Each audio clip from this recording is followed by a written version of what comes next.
Que a graça e a paz do nosso Senhor Jesus Cristo esteja sempre presente em sua vida e em seu coração. É uma alegria nós estarmos mais uma vez aqui no nosso canal para compartilhar um pouquinho da doutrina bíblica, trazer ensinamentos, trazer subsídios aos professores e alunos da EBD. Nós estamos no primeiro trimestre de 2024 e o nosso tema do trimestre é o corpo de Cristo, origem, natureza e vocação da igreja no mundo. O título da nossa lição de hoje, a lição de número 5, é a missão da igreja de Cristo. E o nosso texto áureo está em Atos dos Apóstolos, capítulo 2, e o versículo de número 42. E perseveravam na doutrina dos apóstolos, e na comunhão, e no partir do pão, e nas orações. A verdade prática da nossa lição diz assim: como o sal fora do saleiro cumpre a sua função, que é salgar, assim a igreja, quando adora e discipula, testemunha das insondáveis riquezas de Cristo. A leitura bíblica em classe está em dois textos. O primeiro é o Evangelho de Marcos, capítulo 16, versículos 14 ao 20, e o segundo, Atos, capítulo 2, versículos 42 ao 47.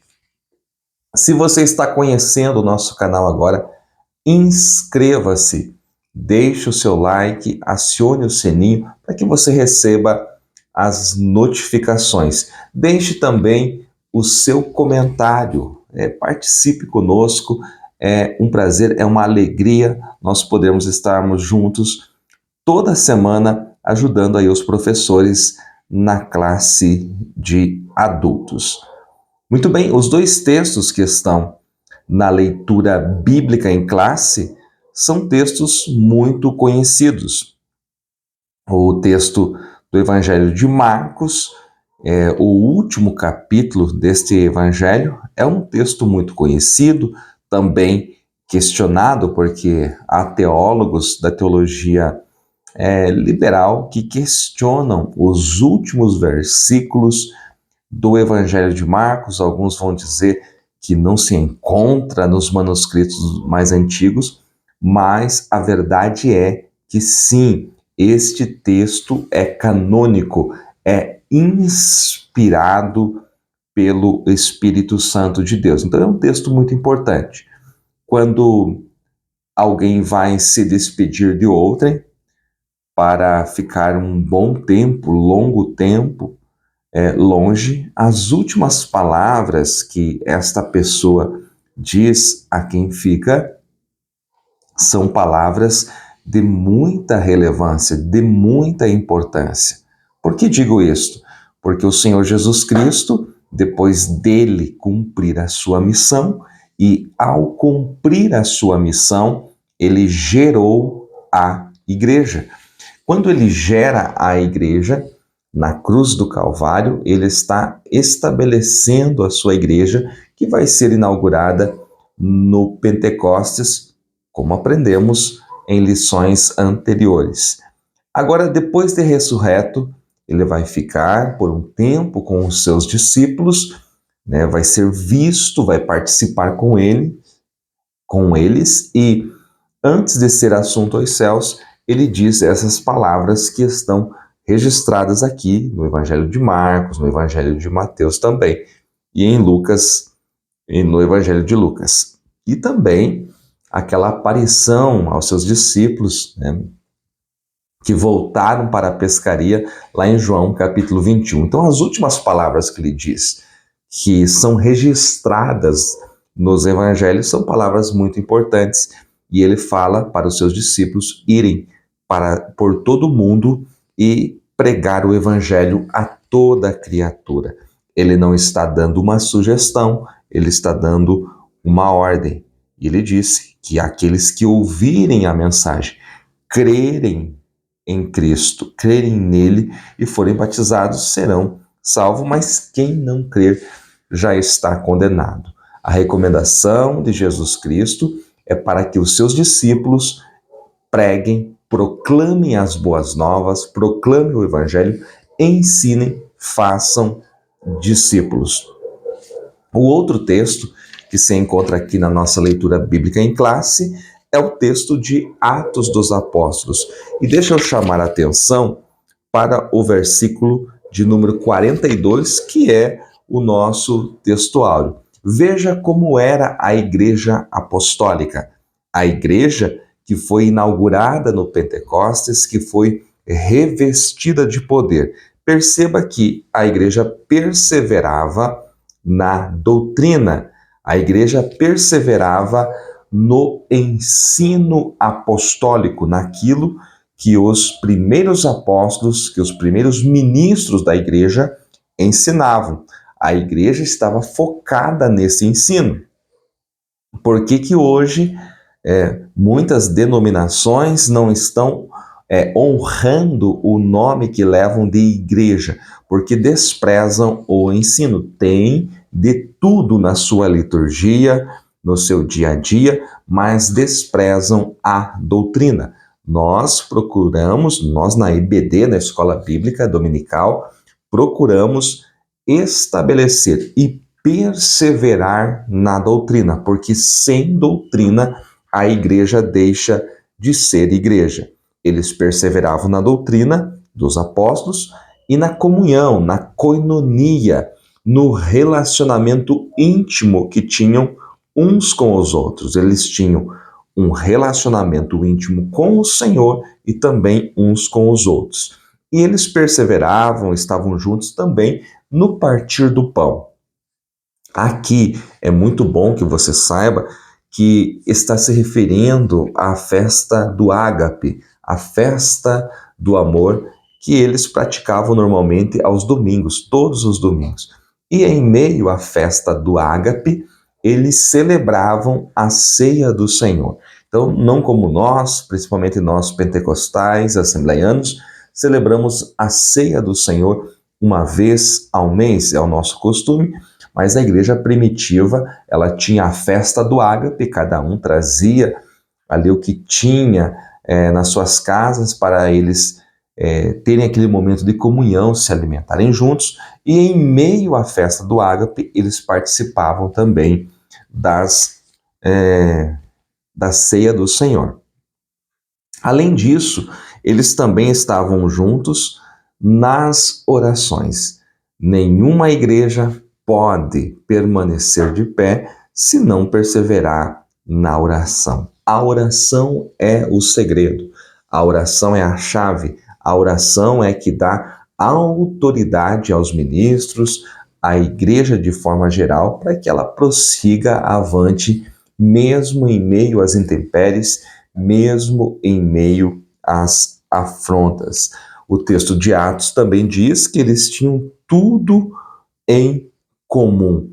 Não havia necessitado entre eles, porque eles repartiam com todos aquilo que tinham, vendiam suas propriedades, dividiam os recursos para que não houvesse necessitados entre eles. Perseveravam unânimes todos os dias no templo, partindo o pão, comiam em casa com alegria, e nisso eles iam caindo na graça de todo o povo, o nome do Senhor Jesus Cristo se tornava conhecido e Deus, o Espírito Santo, operava com eles, cooperava com eles e a igreja ia crescendo. No texto de Marcos ainda diz que os sinais seguiam, né? Os sinais seguirão aqueles que crerem. Então, a confirmação daquilo que Jesus disse no Evangelho de Marcos, no capítulo 16, já estava acontecendo aqui em Atos dos Apóstolos, capítulo de número 2, a partir do 42. Então tem muita coisa boa que você pode extrair destes dois textos. Isso que eu trouxe aqui é apenas uma partícula daquilo que o Espírito Santo pode trazer ao seu coração para que você ministre na sua classe. A nossa lição ela tem objetivos específicos. O primeiro objetivo da nossa lição é refletir sobre a principal missão da Igreja de Cristo na Terra.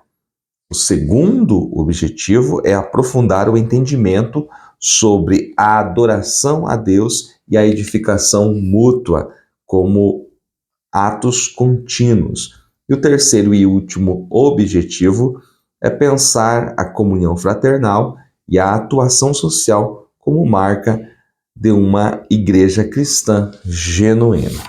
Vamos então olhar aqui, fazer um resumo em cada um dos 3 tópicos que nós temos aqui nesta preciosa lição. O primeiro tópico é pregação e instrução, e traz aí a proclamação das boas novas como uma missão da Igreja de Cristo.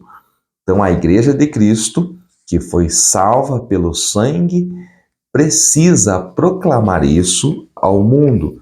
É uma missão da igreja. Como eu disse, Jesus não deixou uma sugestão. Ele não disse, olha, se vocês acharem por bem, se vocês quiserem, se vocês não tiverem mais o que fazer. Não, ele deu uma ordem. Ele disse, ide por todo mundo. Ide e ensinai, fazer discípulos. Esta foi a ordem que ele deu. O nosso autor aqui destaca 1 Coríntios 1 e 21, quando Paulo diz que Deus salvou os crentes pela loucura da pregação, porque a palavra da cruz, ela é loucura para aqueles que perecem, mas através da loucura da pregação, Cristo salvou aqueles que são os salvos hoje. Então, se quando nós anunciamos, proclamamos as boas novas, nós somos tidos como louco por alguém, isto já estava preconizado nas Escrituras. Então nós temos que proclamar. Aqui é destacado o termo grego, kerisso, que é traduzido por pregar, proclamar, e o sentido desse termo aqui é o de um arauto que proclama algo. Na antiguidade, onde não havia os meios de comunicação que nós temos hoje, então, quando era necessário divulgar uma mensagem real pelos recônditos do reino, pelos lugares mais distantes de cada reino, um arauto ia fazer este serviço. Então ele ia com a mensagem, ele tinha uma trombeta na mão, algo que ao tocar chamava a atenção da população, ele tocava e em seguida bradava, gritava a sua mensagem para que todos pudessem ouvir. Assim deve ser nós também. Nós temos uma mensagem real. Nós temos a palavra da salvação. Precisamos gritar, precisamos proclamar, seja através da internet, seja através do rádio, da TV, utilizando todas as formas possíveis, precisamos proclamar. E qual é o objeto da pregação? O objeto da pregação é a palavra do Evangelho, é aquilo que está no Novo Testamento. São as boas novas. O que é as boas novas? São boas notícias. E qual é a principal boa notícia? É que o Verbo se fez carne, habitou entre nós. É que este Verbo, que se chama Jesus Cristo, ele viveu, morreu por nós, derramou o seu sangue por nós, para que hoje nós tivéssemos vida e vida com abundância. Então, nós não precisamos ser derrotados pelo pecado. Nosso destino é o inferno, nosso destino era o inferno. Mais uma vez, que o sangue de Jesus Cristo salva o homem, este homem crê em Cristo, crê no seu sacrifício e é salvo, ele passa da morte para a vida. Esta é a boa notícia. Mas não é somente pregar o Evangelho e as pessoas se renderem. Essas pessoas que se rendem ao Evangelho, precisam ser discipuladas. Então nós precisamos pregar e proclamar, que é levar a palavra de Deus àqueles que estão do lado de fora, mas nós precisamos discipular, isto é, instruir os que estão do lado de dentro. E discipular é muito difícil, é mais difícil do que pregar. O evangelista sai às ruas, o evangelista vai nos diferentes locais e evangeliza, prega a boa notícia. Aí quando essas pessoas vêm para os templos, elas necessitam serem discipuladas, precisam do mestre, aquele que vai sentar e vai ensinar essas pessoas com muito cuidado, com muito carinho, as sagradas escrituras, os fundamentos, os rudimentos da doutrina.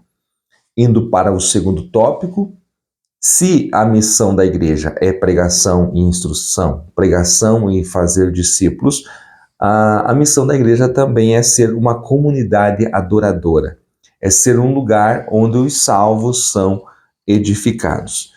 Então a igreja, ela existe para adorar a Deus. Adorar a Deus não é ir no culto, porque alguém pode ir para o culto, para todos os cultos que há na sua congregação, e não adorar. Então não é algo que se faz apenas no momento do culto público ou privativamente. Tem a ver com a nossa maneira de ser e viver. Então Deus está procurando verdadeiros adoradores, aqueles que apresentem os seus corpos em sacrifícios vivo, santo e agradável a Deus. Este é o verdadeiro culto. Deus está procurando adoradores que o adorem de verdade, que entregue a sua vida como um sacrifício de adoração. Quem dera nós possamos ser esta comunidade adoradora. Além disso, a igreja também precisa ser uma comunidade de edificação. O que é edificar? Olhando então para o nosso segundo tópico, segundo subtópico, edificar é usada no seu sentido literal de construir um edifício e metaforicamente no sentido de crescimento espiritual. Então, o crescimento espiritual se dá pela edificação, que surge através da liturgia do culto que acontece nos templos. Então, é por isso que muitos crentes ficam fracos, porque deixam a sua congregação. Não tem crentes que vão na congregação uma vez por semana? Isso é muito pouco. Não tem crentes que vão na congregação apenas no dia da ceia do Senhor? Isso é inimaginável, mas acontece. São pessoas que vivem caindo, levantando, que vivem fracas, que não têm forças porque abandonaram a igreja onde há a edificação. Então, quando você vai na igreja, adora ao Senhor, a palavra é ministrada, há um momento da oração, da leitura bíblica, e isto vai trazer edificação. E o que é edificação? É a construção. Então, a nossa vida ela vai sendo construída.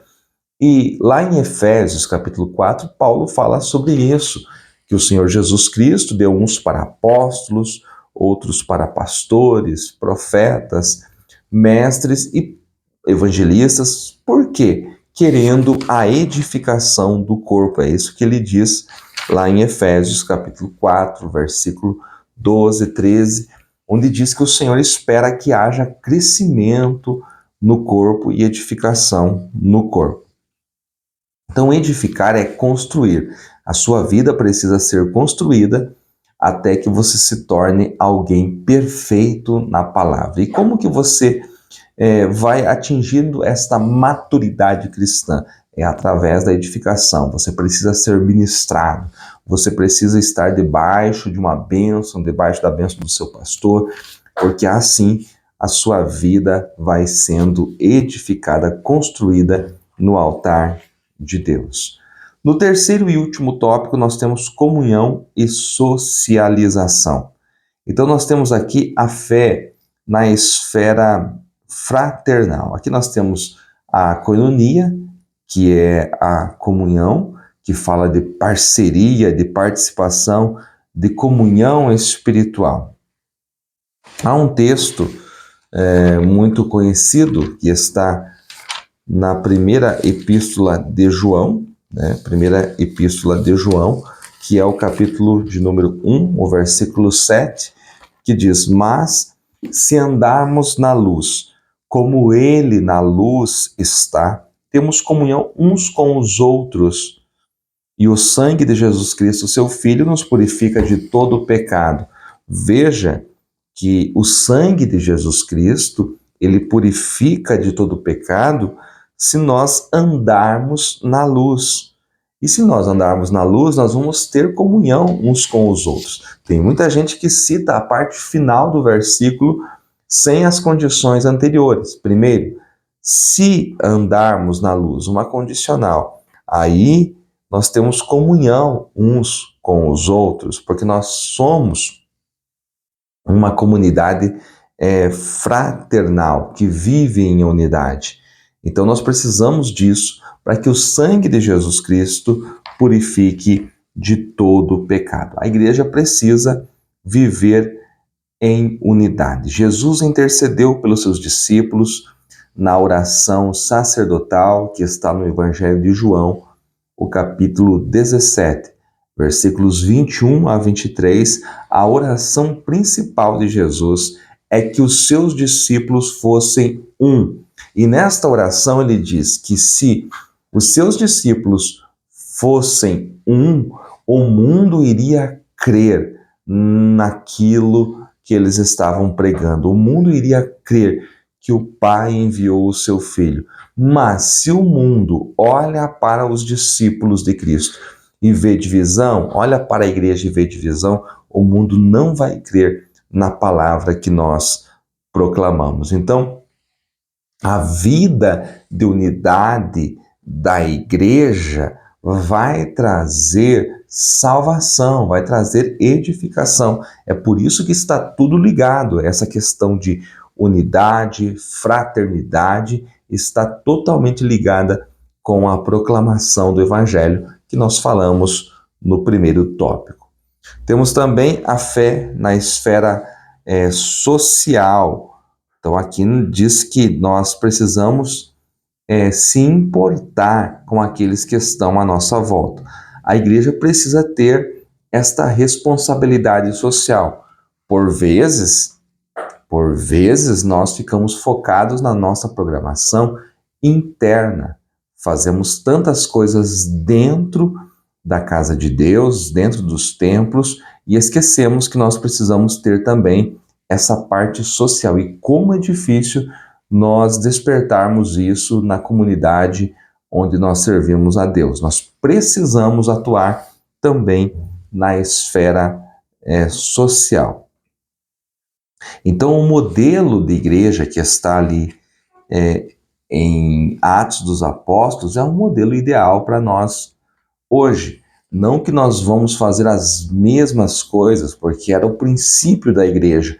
Havia muita necessidade extrema. Israel estava debaixo do domínio romano. Hoje nós temos liberdade em nossa nação, mas nós precisamos, além de atuar dentro, atuar também na esfera social. A minha oração é que esses poucos conceitos eles sirvam para edificar a sua fé e para que você venha preparar também a sua aula. Por último, eu deixo aquilo que Paulo escreveu na primeira carta aos Tessalonicenses, capítulo de número 5 e o versículo de número 11. Por isso, exortai-vos uns aos outros e edificai-vos uns aos outros, como também o fazeis. Que assim sejamos, para que sejamos uma autêntica igreja de Cristo. Que Deus em Cristo vos abençoe mais e mais.